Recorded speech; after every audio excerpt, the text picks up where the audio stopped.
be justification at rational na state of national energy emergency at yung crisis natin sa mataas na presyo ng langis, maging ng kuryente na napakalaki ng epekto rin sa presyo ng pagkain at iba pang mga batayang pangangailangan ay dalawang bagay.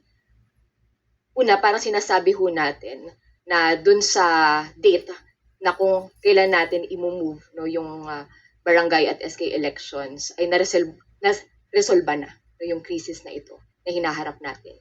Isang bagay na matagal na ring problema ng ating mga kababayan bago pa yung oil price shock.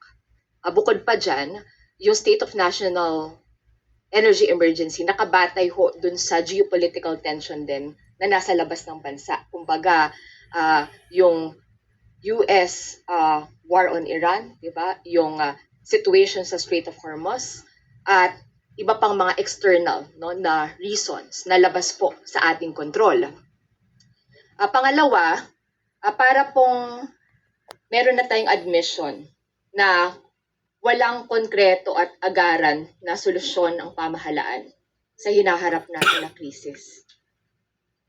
Hindi ba pwedeng ngayon pa lang meron na tayong immediate and concrete action and solution dun sa hinaharap natin na krisis ng enerhiya? Ibig sabihin ba, kailangan pa nating masakripisyo yung matagal nang pinaghahandaan ng ating mga kababayan, lalong-lalo na ng mga kabataan at mga kapwa natin lingkod bayan na nandirito para na makatakbo, makalahok no, sa darating na eleksyon. Dahil ho doon sa seeming na failure or yung inability no, na magkaroon ng agarang solusyon no, sa pagpapababa ng presyo ng langis dito sa krisis na hinaharap natin. At dagdag pa, Mr. Chair, paano kung hindi pa na-resolve ang krisis na ito?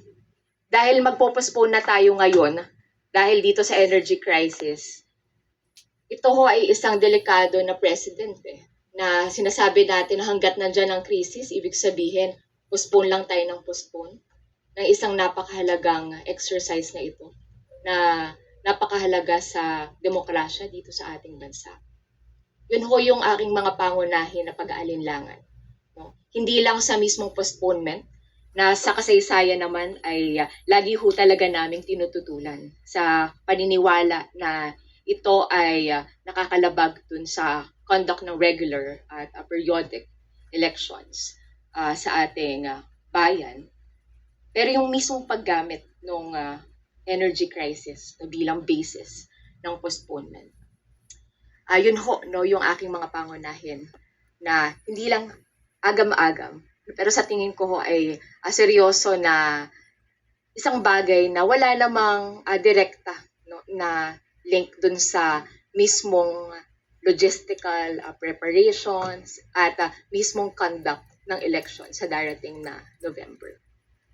Sigurado po merong epekto, di ba? Alam natin mga pamasahe, pagkain, logistics, etc. Pero sa tingin ko ho, hindi ito substantial at compelling reason to postpone the upcoming barangay and SK elections. Bukod pa dyan, Mr. Chair, ngayong linggo din ang linggo ng kabataan. No? At gusto kong i-echo yung sinabi ng ating